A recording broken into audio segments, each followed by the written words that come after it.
PHS, best afternoon everyone. Ngayon ay ipapakita namin ang 5 dahilan ng problema ng kabataan kung bakit sila nadidistract sa pag-aaral.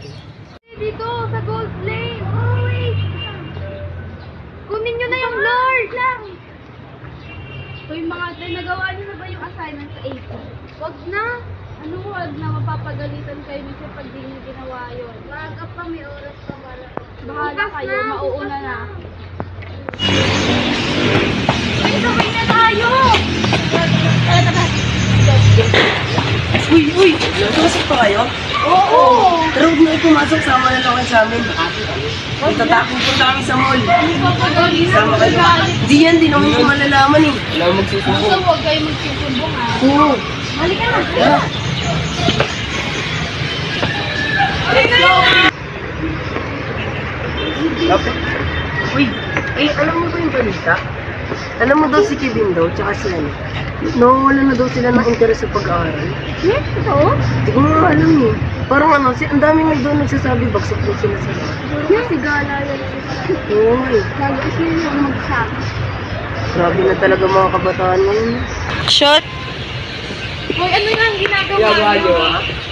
Nag-aaral pa kayo? Balik yung notebook namin. Bakit? Ano na yan? Ano may magagawa ko ba? Kala nyo matalino kayo. Mali naman mga sagot nyo. Pangit-pangit pa na sulat nyo. Ano to, bata? Loyal. Pasa nyo na yung mga proyektong pinagawa ko sa inyo. Ito po yung sa akin, sir. Kompleto ba to? Siyempre naman, sir. Sige, okay na to. Maupo ka na doon. Kompleto to. Siyempre naman. Ano to? Ba't kulang to? Tagal-tagal ko binigay ng proyekto na to. Pangit pa oh. Ano to? Ulitin mo yan. Wala. Wala ko ka. Okay na yun. Mga te, mapapos na kayo? Oo. Wag na.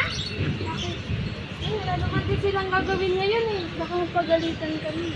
Hindi yan. Wala naman magsusumbong. Ay, dyan tayo?